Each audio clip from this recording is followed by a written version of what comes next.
Safety is my big thing. Just be safe out there. It's a scary industry, and in a matter of a drop of a hat, something can happen. So always be cautious of what you're doing and know your surroundings and be safe. Hello, and welcome to the Elevator Careers Podcast, sponsored by the Allred Group. I am your host, Matt Allred. In this podcast, we talk to the people whose lives and careers are dedicated to the vertical transportation industry to inform and share lessons learned, building upon the foundation of those who have gone before to inspire the next generation of elevator careers. Today, our guest is Emerald Kuhns, Executive Director of NAESA International. Emerald joined NAESA after working in sales leadership, and she has never looked back. After 8 years administering the QEI certification program, Emerald was promoted to Assistant Executive Director, and in 2023, she became the Executive Director. Emerald loves the fact that the elevator industry is one big family. She is passionate about safety and wants each and every person to be safe and return home at the end of the day. Emerald, welcome to the show. Thank you. Thank you for having me. Thank you. I'm excited to be able to talk to you again today and obviously understand a little bit more about your career, your position, and then also I wanted to ask you some questions about NAESA just to better understand, how that impacts and fits into the vertical transportation industry. So, I guess first question: tell me a little bit about your background prior to getting into the elevator industry. Prior to getting into the elevator industry, I was in sales and just happened to stumble on this job position. Not my current one, but with NAESA. The past executive director, her husband worked for me and said that his wife was hiring. So that's kind of how I got into this career. I knew nothing about elevators. I knew how to ride one, and that was about it. Right, right. Were you looking for another job at the time, or what kind of tipped him off to bring? I was kind of looking for another one. I knew where I was at was not my forever career that Mhm. I wanted. So I was looking, but not steady looking. Right, right. What job did you first come into? Because you're the executive director now, but you probably didn't step right into that role, or did you? Nope. So when I first came in, I was handled all the QEI certification applications. And I did that for a few years. And then I was promoted to do that and also the assistant executive director. And then in October of 2023, I was promoted to executive director. Okay, so you did the other job for 12, 13 years, something like that, it Yeah, sounds like. yeah. So I've been with NAESA almost 14 years. July will be 14 years. I did the other one probably 8 years, and then I switched into the assistant executive Gotcha. director position. Okay, okay. What do you think from your previous career most prepared you for this industry?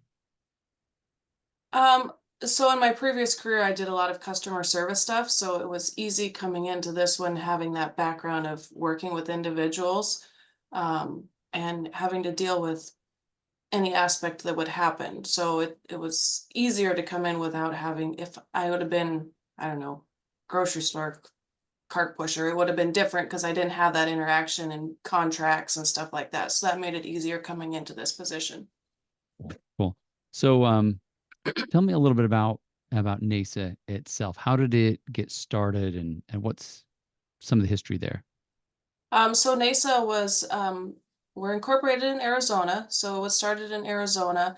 It was a bunch of AHJs, authorities having jurisdiction, sitting around a table, and that's kind of how it started. They had their first full meeting in 1971, and it's just kind of gone after that. It's just kind of branched off and continued to grow. Right. What was it? So before NAESA, what was the problem they were looking at? What were they saying? See, I guess the gap they were trying to fill, and what kind of stirred that conversation, do you think? Um, I'm not exactly sure what they were trying to fill, but I know it was a lot of the state chiefs and everything getting together, wanting some kind of formality and something that they could all go off of, so Which that they could enforce stuff. right, which makes a lot of sense. I mean, we're talking about QEIs. Give us some kind of certification Hmm. to so that we know if this person has the ability Correct. let alone a credential to actually show up and inspect the elevator and tell us whether it is or is not safe, whether it should or should not be shut down. And I guess that's probably a Yep. pretty big gap that they were looking at. And I don't know Yes. Yep. who was doing that before. And obviously you Yeah. weren't around to know how is No. that even happening. No. So Yeah. and it was a gap that I'm sure needed to be filled because we need to make sure that we're safe out there, that what our riding public is on is safe. So yeah, Sure. Yeah. Well, and you're still filling it today, right? I mean, it's correct. you've got Correct. plenty of work to do. What's the primary mission of NESA? What is it that you're? Here's our statement. So we certify and educate elevator inspectors. Safety is our number one concern. We want everybody to be safe out there. But yeah, so we certify and educate them. We hold probably 75 classes a year throughout the United States, Canada, so that they get that education. They understand the current codes. Granted, most jurisdictions are not on the current ones, but we have that in the history and archive that they can listen to that stuff if they need to, but just keeping everybody safe out there. Right, right, right. So somebody mentioned to me the other day, which I just hadn't thought that much about it. I haven't worked a lot with inspectors, but they said something like, this is third party and this is, kind of the state runs it. Do you have an idea how many states actually kind of control that inspection versus those that are like, well, any third party can show up and do it? I don't know the exact number. Do know that it's different from every state. There's some states that don't require QEI. There's some that do. Some are third party, some are not. But I could probably look up the data, but I don't know off the top of my head. Mhm, mhm. So is it primarily states, or are there certain cities that are like, no, if you're gonna, that they want to have some say in who's Yep. uh You have okay. some cities that have many jurisdictions in them. I think of like Florida, they have like Miami-Dade, Miami Beach, um, the state. So some states have many jurisdictions in them, and they each have their own rules that you have to follow when you are in that area. And do inspections have to happen annually, or does that really just depend on the jurisdiction and what they're Depends on the jurisdiction. so and this is just my ignorance, but I guess some it may be annual, some may say every what, 5, 10 years, or I mean, Every 5, yeah. Yep, every 5. interesting. Okay, yeah. Um, and you mentioned that inspectors are who you're educating, you're certifying. Mhm.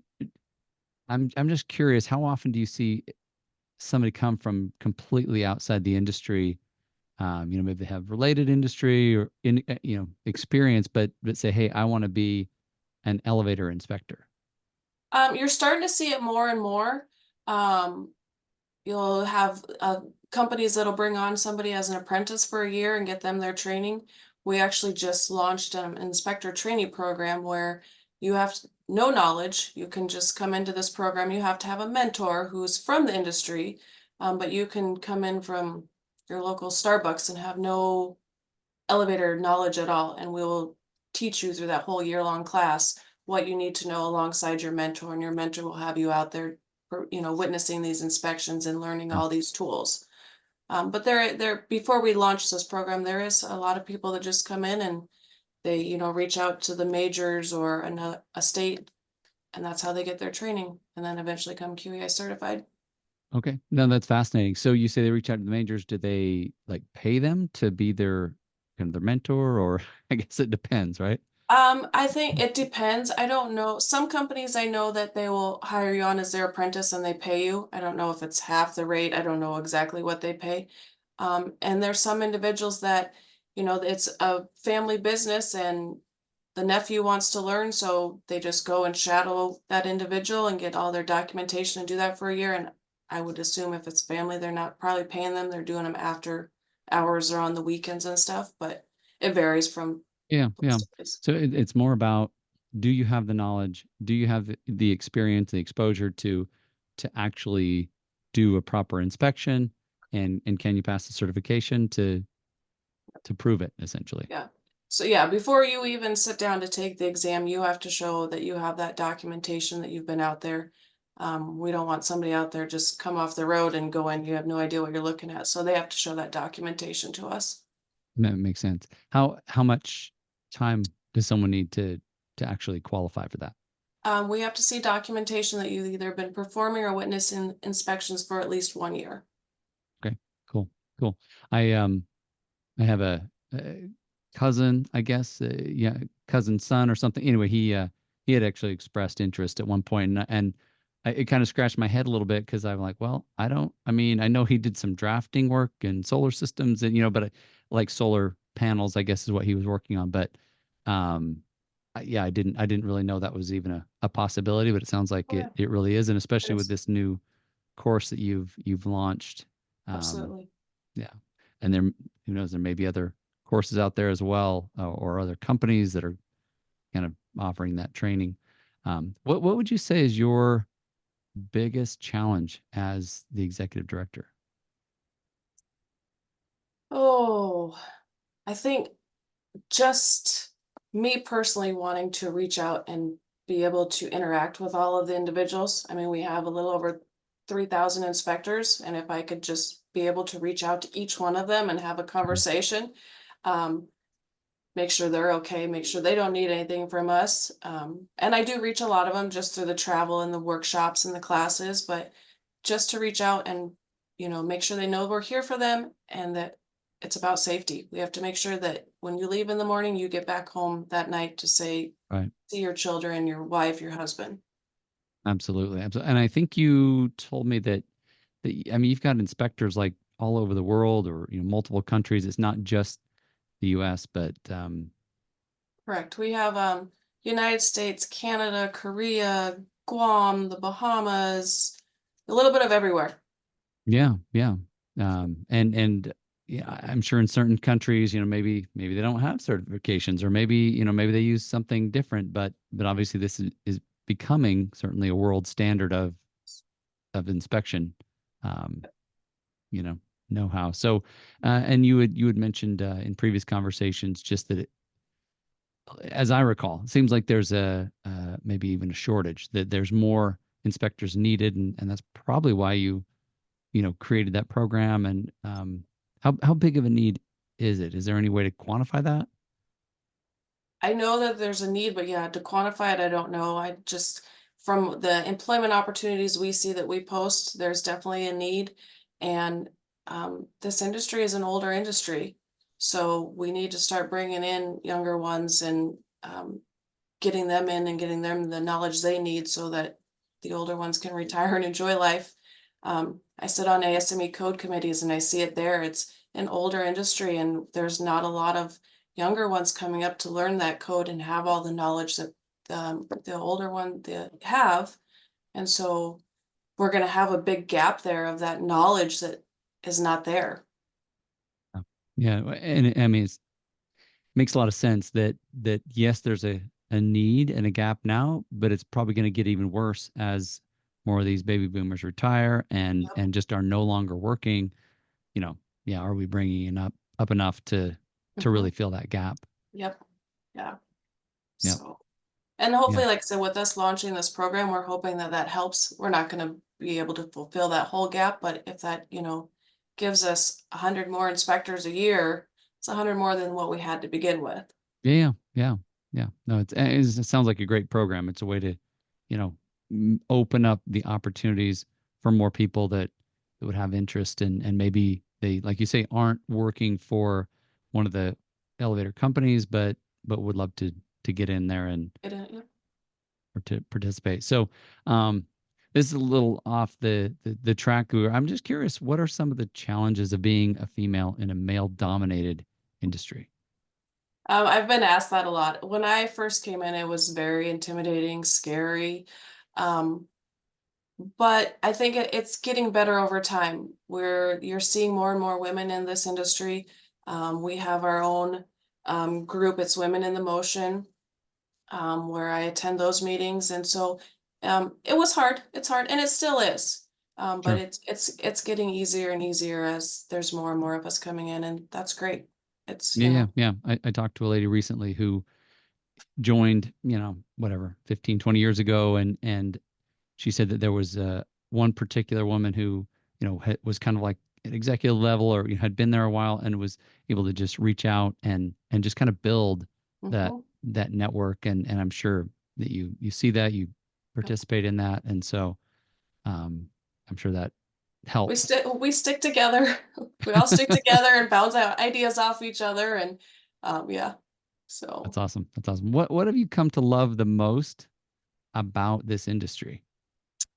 that it's family. Even though I don't see them every day, I don't talk to them every day. When you do, it's family. Everybody is so welcoming and supportive. If you have a question, I can call somebody that I haven't talked to in 6 months, and they will, sit down and talk with me. It's a very family. Yeah. That's awesome. Yeah, yeah. Um, what's the most, I guess the most important or the biggest thing you've learned in the last 14 years? Um, well, from the elevator side of it is the safety part. I Not being from the industry, I never realized the things that could happen on an elevator or escalator. So the safety part of it is something that was just wow. Um, Other than that, it just the daily functions of everything was something that I've learned and didn't know that they existed and kept going, you know? Yeah, yeah. And you've stuck around the 14 years. Have you ever been tempted to go back to sales or sales leadership Oh, or absolutely not. Absolutely not. No, this is my forever career where I will retire. I will tell you, when a lot of individuals, when they retire out of this career, they just can't seem to retire. They still are dabbled in it. And at this point in my life, I could say that when I retire, I'm going to retire and enjoy life. So, no, I wouldn't change it. I love my career. what is one message you would like to share with the stakeholders in the industry, whether it be company owners or executives or mechanics or anybody that's involved in this industry? Just to be safe out there. I want to see each and every one of these individuals go home to their families.